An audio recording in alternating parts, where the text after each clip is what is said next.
Oona is the second black woman ever elected to Parliament, and she is a member of the House of Lords.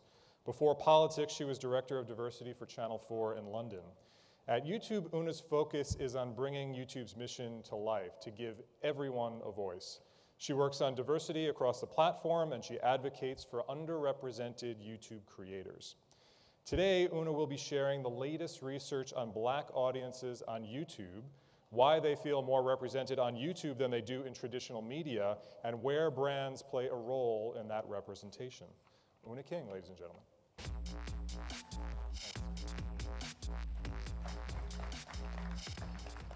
Hello, everybody. Oh, and thank all those of you that aren't running for the door right now. Truly appreciate that. Amazing support, because you are all allies, aren't you? And that's what I wanted to talk about this morning. I have about 20 minutes to explain how you can use advertising to change the world, and also how multicultural marketing fits into world history. So let's get going. We're going to start at the beginning. You had the Big Bang.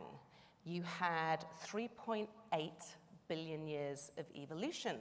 Now, during this time, you had a lot of cloning going on. You had dinosaurs, and contrary to popular belief, some still exist today in offices and boardrooms around the land. You also had meteors, and you had empires. Now, some of these empires used advertising to get ahead. Like, seriously, ancient Egyptians put ads on papyrus. You had, in the Middle Ages, town criers used advertising to sell products. And my favorite one, actually, is this Chinese bronze plate. I mean, you can't really see it at the end, but what it says on it, swear to God, what it says on it, this is from the year 900, and it says, "We buy high-quality steel rods and make fine-quality needles to be ready for use at home in no time." Come on, that is cool, isn't it? The year 900, advertising was right there. So, advertising's been around for a while, but the pace of change has never been like it is today. And nothing is changing faster than our audience. By 2045, 51%, the majority of all Americans will be multicultural consumers. That's the term the Census Bureau gives, multicultural consumers. In fact, there is no subset of consumers growing faster than multicultural consumers. They think different, act different, look different, and what I'm saying today is that we need to think different, act different, and our industry should look different if we want to reach them. But even knowing that our audience will soon be majority multicultural, hiring committees today, especially in our industry, still often seem to be stuck on cloning. Now, it's like 3.8 billion years just didn't teach them anything. You've heard the expression, people recruit in their own image. It wasn't a great idea for Mother Nature, it's not a great idea for government, it's not a great idea for business, and it's definitely not a great idea for our industry, the advertising industry. If you want to get ahead in advertising, you need to get ahead of demographics. And right now, as an industry, despite some amazing best practice, and I hope we have some of that at YouTube as well, but despite some amazing best practice, collectively, as an industry, we must do far better than we are. I was shocked to learn that black people, for example, in the advertising industry, today make up just 5.8% of the advertising industry. Now, that number is scary enough, but it's scary when you put a timeline next to it. I'm not talking about going back to the beginning of time, just 1978, though clearly for most YouTubers that actually is before the beginning of time. Now, in 1978, less than 5% of the ad industry was black. So what progress have we made? So here's the thing, in just under 4 decades, and that's like most of my adult life, yes, I am definitely that old, we have just gained a percentage point or 2.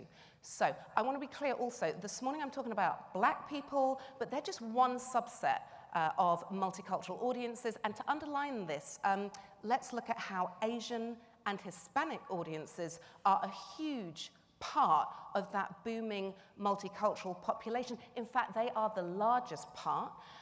So we can see that the US census data here shows population growth, shows exactly how large they are. I mean, check that out, 142% growth by 2050 amongst Asian audiences, and over 160% growth in the same timeline for Hispanic audiences. So although I'm talking about Black audiences and the Black community today, just to state the blindingly obvious, any intelligent multicultural marketing strategy, in fact, forget the multicultural, any intelligent marketing strategy must include Hispanic and Asian people too.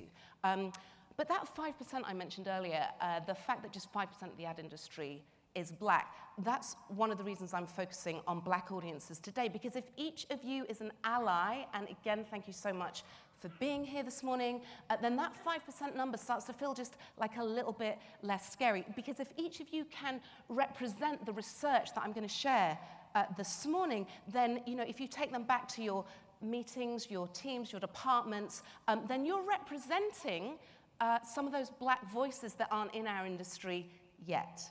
And just in case you're thinking to yourselves, oh, but you know what, I am the best in class when it comes to diversity. My company and my department, we are crushing diversity. We are woke as hell. Well, our research suggests we all have work to do as an industry. 3/4 of Black millennials think brands could do a better job representing diversity in ads. The point is they expect better of us. We want to do better for them, but how? And I want to start by talking about this role of allyship, because as allies in your teams and departments, you need a research-driven case. And the 4 research findings I would love for you to take back to your teams are this. First, Black viewers want more inclusive media. Second, they want more inclusive ads. Third, Black audiences are not niche. And fourth, Black creators, Black YouTube creators are not niche. Let's start with the research showing that Black viewers want more inclusive media. Nearly 2/3 of Black millennial viewers say YouTube is a place where Black people have a voice. Less than half of them say the same for TV. Take the movement towards natural hair that has been born on YouTube. So some of our most popular beauty gurus are Black natural hair gurus. So if you're a Black woman who wants natural hair tips, if you're someone like me, my dad is African American, my mum, I love my mum. I don't want to say I love my mum, but she's white, blonde, blue-eyed, very, very white. You know the white people, they're so white they glow in the dark. That's my mum. She didn't know what to say to me about my hair, to the point I was so devastated as a teenager. All she could do was put in 2 plaits. That was it. And so as a young teenager, around about, well, 12 years old, I just cut them both off. I butchered myself because although today you can find weeks and weeks and weeks of this programming on YouTube, you will never find it on TV. And obviously when I was growing up, it never existed at all. So it's diverse voices like these that are bringing Black millennials to YouTube and giving the Black community a voice in a way we never had before, and certainly not when I was growing up. So take Whitney, one of the creators who worked with us on our Think with Google research. Here's what Whitney had to say. Hi, I'm Whitney from Natural 85, a popular natural hair channel here on YouTube. Caters towards natural hair care, more specifically towards Black women and men who have chemical-free hair. The current natural hair boom and movement was actually birthed here on YouTube, and I'm really proud to have been a part of helping to build that. I think one of the most important things if you want to connect with this Black community here on YouTube and be about diversity is to really, really be about diversity. That means we're not all one shade of Black. We have so many different skin colors, so many different textures of hair, of natural hair. And these are things that we as Black consumers and the Black audience here on YouTube really take notice of when advertisers really go the extra mile to acknowledge that and not just choose one look that might be popular that they think is good enough to represent all of Black women and men, because that's just not the case. So, as Whitney suggests, Black millennials want more inclusive ads. But that means much more than just making sure there's like just one Black person in an ad. 70% say they're more likely to buy from a brand that takes a stand on race. You were hearing about this in the last session, weren't you? This really means so much to millennials.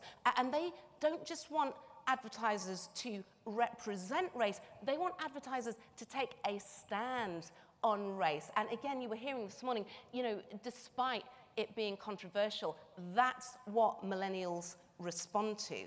And so we heard a lot from the creators we worked with about this demand for advertisers to take a stand. This is Jodie. Her channel is The Brilliant Beauty. She is brilliant, and she talked about advertisers standing up for representation in their ads. Representation is important because beauty being so personal to me, if I don't see myself in an ad, I generally don't see myself using the product. And I'm sure a lot of my audience would agree with that. For example, if you're a beauty brand and you're coming out with a new foundation or a lipstick, you want to hire people that represent the different types of beautiful that you want your audience to feel. So if you exclude Black creators in that process, you leave out part of your consumers that will see themselves using your product. By the way, that's always how I end up in those, you know what it's like. Anyway, so here's the last stat that I'd love you to take back to your teams on more inclusive ads. When brands make those more inclusive ads, they will see a business impact. 3/4 of Black millennials say they're more likely to consider a brand that positively reflects Black culture. And that is nothing to scoff at when you take into account that Black millennials now boast $162 billion in buying power. And just to put that in perspective, in terms of GDP, that makes Black America about as powerful as Mexico, right? And all I'm saying is don't build a wall between that community and your brand and your sales, right? I mean, look, check it out. That red line there, that is the growing buying power. And so this chart from Nielsen shows Black incomes are growing more quickly than non-Hispanic white incomes. So my point is, this audience is anything but niche. And yet, I'm sure you'll have heard that argument, haven't you? You know, that minority audiences are niche. And when you hear that argument from your stakeholders, what I would love you to do is to challenge them with a simple question. Ask them, would they call mobile audiences niche? I don't think so. But who do they think mobile audiences are? Mobile audiences are Black audiences and multicultural audiences. In fact, Black millennials watch 73% more YouTube on mobile than other millennials. So brands have been prioritizing mobiles for years, you know, championing mobile first, creative and mobile first, media strategies, mobile first this and mobile first that. Well, how come it's always Black last? And by the way, I'm not asking for Black first. I'm just asking for Black audiences to be included in your thinking for your own sake and the sake of your brands. And part of including Black audiences is including Black YouTube creators, because they're the ones with the strongest attachment. Black millennials are significantly more likely to feel a sense of personal connection to YouTube creators than traditional celebrities. So if you buy the idea that Black audiences aren't niche, I mean, in other words, if you can absorb that data, then I'm asking you to buy the idea that the YouTube creators they love are not niche either. And the thing is, I would love it if you could help us break the cycle, because the belief that Black creators are niche becomes self-fulfilling. Brands label Black creators niche and don't support them. Without brand support, Black YouTube creators maintain smaller audiences, and then brands point to the smaller audiences as proof that Black creators are niche. You guys are the ones that could change this. Should I say, guys, diversity executive, I'm not totally woke with the diversity police and language and all that. Guys, girls, women, ladies, whatever, would be great if you could help break the cycle. Dormtainment is a fantastic comedy group on YouTube. Please remember the name, Dormtainment. Please subscribe. They have more than 1 million followers, and they talked about this issue in their challenge to advertisers. Here's what Stevie from Dormtainment had to say.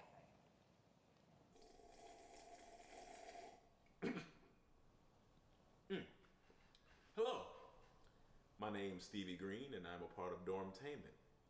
My challenge to advertisers would be, don't neglect the smaller channels. Now, do your research and do know that these smaller channels can have a big impact. Sometimes their voice can reach an audience that we may not be able to reach. Now, that doesn't benefit us, but I remember how hungry we were when we first started, just posting and just the challenges that came up, and then the advertiser would just look over us because we didn't have the right numbers. And that's not fair to them. They put in a lot of hard work, just like we did too. So remember, never neglect the smaller channels. They have something to offer you, just like we do. But remember to come to us, because we do got the numbers and the subscribers. So just come to us, please, because we would like for you to come to us. And I'm just saying this to make a big impact on us too. I mean, if you came to us, it'd be great. So you just to show me.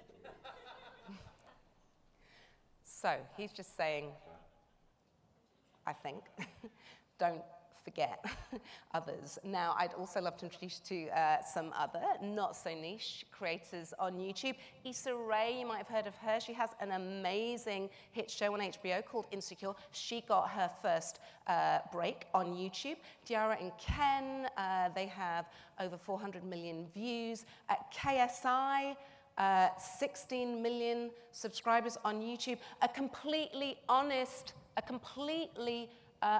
check in the room now. Who's heard of KSI? Honest. Okay, like 1 or 2 of you. Just out of interest, 19 or 20 of you, just out of interest, who's heard of Dwayne "The Rock" Johnson?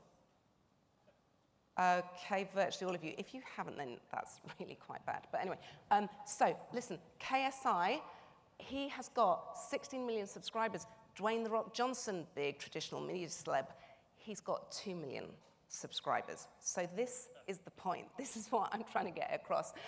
Hopefully this research will help you understand the power of those YouTube creators that maybe you haven't heard of because your audience has heard of them and you want to reach your audience. So hopefully we've given you that research. What have we learned about Black millennials? They want more inclusive media and believe Black voices are better represented on YouTube than traditional media. They want more inclusive ads and believe brands can do better to represent diversity in their ads. Black millennials watch more YouTube than any other demographic, proving Black audiences are not niche, and those millennials are more influenced by Black YouTube creators than traditional celebrities, proving Black YouTube creators are not niche.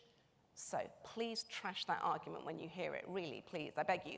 But if you're not going to remember a single word I said, don't worry, go to Think with Google, check out the op-ed on the case for diversity in advertising. All the research I've shared is in there.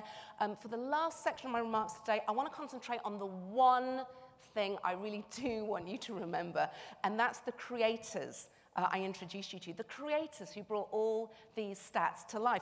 For us, these creators grounded our research in reality. They coached us on the right language to use with their audience, and they were our partners every step of the way. And according to Jodie, who we heard from earlier, that's how it's supposed to work. The best brands today, the best brands that she's worked with as well, they treated her as another creative director and invited her in early in the process. Listen to what she has to say. So essentially, having Black creators on board as sort of creative directors, it helps accurately shape your story, and it can help translate the goals of your campaign to our audience who trust us. Great. So Nike did exactly what Jodie suggested in their latest ad with FKA Twigs. They turned all their creative control over to this creator, made her a creative director, and they are not regretting their decision. The ad quickly won ad of the day in Ad Week. Here's just the first part of a nearly 2-minute ad. Ever since I was young, I knew that I was special. I aimed to succeed, to heal, to make a difference in the world, to make deep and lasting connections with those who vibrate at a frequency I recognize within myself. I hear my voice. I embrace my calling. I see indigo in those who do not back down. We do not compromise. Not today, not tomorrow, not ever. And so I ask, do you believe in more? Put your trust in me, put your trust in me, put your trust in me, put your trust in me. So put your trust in them. That's what creators are saying. Now for the 30,000-foot takeaway this morning. It is not about multicultural marketing. It's about marketing in a multicultural world. And in 2045, let's remember this extraordinary fact that the majority of all Americans will be multicultural consumers, and understanding how to market in a multicultural world is future-proofing your business. So we've got to get smarter about these audiences, not just Black audiences, but Hispanic and Asian too. And you know, what I'd love everybody to do is to map where you and your brand is going on multicultural audiences, so your brand retains and expands market share, because your business is future-proofed when it is inclusive from end to end. And if you really want to avoid evolving into a dinosaur, because reverse evolution poses a risk to us all, then include other diverse groups as well, like obviously women, LGBTQ, people with disabilities, and all the others that survived 3.8 billion years of evolution to be here, because they are just waiting to see your ad, and the chances are they're waiting to see your ad on YouTube. So thanks for surviving this morning. I hope it didn't feel like an eternity. Thank you.